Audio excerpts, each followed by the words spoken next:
मध्य प्रदेश के एक छोटे से गांव में एक पुराना कुआं था जिसे लोग कालिया का कुआं कहते थे। कहा जाता था कि इस कुएं में एक आत्मा का वास है जो आधी रात को गांव वालों को डराने के लिए निकलती थी। गांव के बुजुर्गों के अनुसार यह आत्मा कालिया नामक एक साधु की थी जिसे वर्षों पहले गांव वालों ने कुएं में धक्का दे दिया था। कालिया गांव वालों पर किसी श्राप को लागू करने की धमकी देता था जिसके कारण उसकी हत्या कर दी गई थी। एक दिन चार दोस्तों समीर, जो एक पत्रकार था, रिया, एक फोटोग्राफर अजय, एक इतिहासकार और तनु, एक पैरानॉर्मल एक्सपर्ट ने इस कुएं के रहस्य को जानने का निर्णय लिया। उन्होंने योजना बनाई कि वे रात के समय कुएं के पास जाकर वहां की गतिविधियों की जांच करेंगे। रात के समय जब पूरा गांव सो रहा था, वे चारों कुएं के पास पहुंचे। कुएं के पास एक अजीब सा सन्नाटा था और वहां की ठंडी हवा उनके रोंगटे खड़े कर रही थी। जैसे ही वे कुएं के पास पहुंचे, उन्हें एक अजीब सी आवाज सुनाई दी जो कुएं के अंदर से आ रही थी। यह आवाज एक आदमी के रोने और चिल्लाने की थी। समीर ने अपने रिकॉर्डर को चालू किया और रिया ने अपने कैमरे से कुएं के अंदर की तस्वीरें लेना शुरू किया।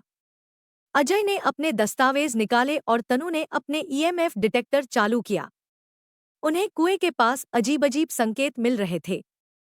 कुएं के चारों ओर घूमते हुए उन्हें कई असामान्य घटनाएं महसूस हुईं। कभी किसी के कदमों की आवाज तो कभी किसी के हंसने की। तभी रिया ने कैमरे में एक छायादार आकृति को कैद किया। उसने अपने दोस्तों को यह दिखाया, लेकिन जब उन्होंने कैमरे में देखा तो कुछ नहीं दिखा। तनु ने अपने ईएमएफ डिटेक्टर पर ध्यान दिया और उसे कुछ असामान्य संकेत मिले। समीर ने अपने रिकॉर्डर पर कुछ फुसफुसाहटें सुनी, मुझे न्याय चाहिए, मुझे मुक्त करो। चारों दोस्तों ने मिलकर कुएं के अंदर जाने का निर्णय लिया।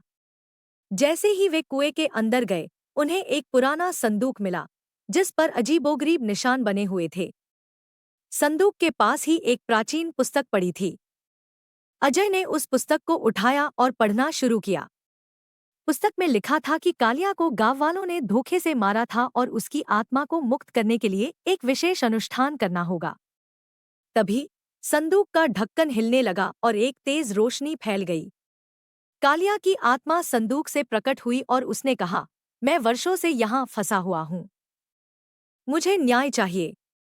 चारों दोस्तों ने मिलकर उस आत्मा की मदद करने का फैसला किया।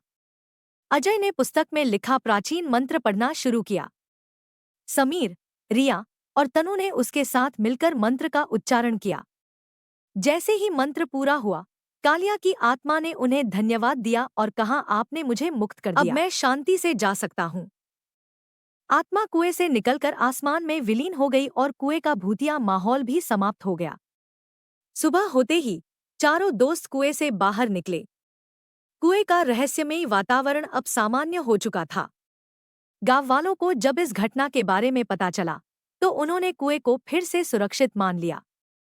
समीर ने इस अनुभव पर एक लेख लिखा, रिया ने अपनी फोटोग्राफी के जरिए इस घटना को जीवंत किया, अजय ने इतिहास की गाथा को दर्ज किया और तनु ने पैरानॉर्मल गतिविधियों के बारे में रिपोर्ट बनाई।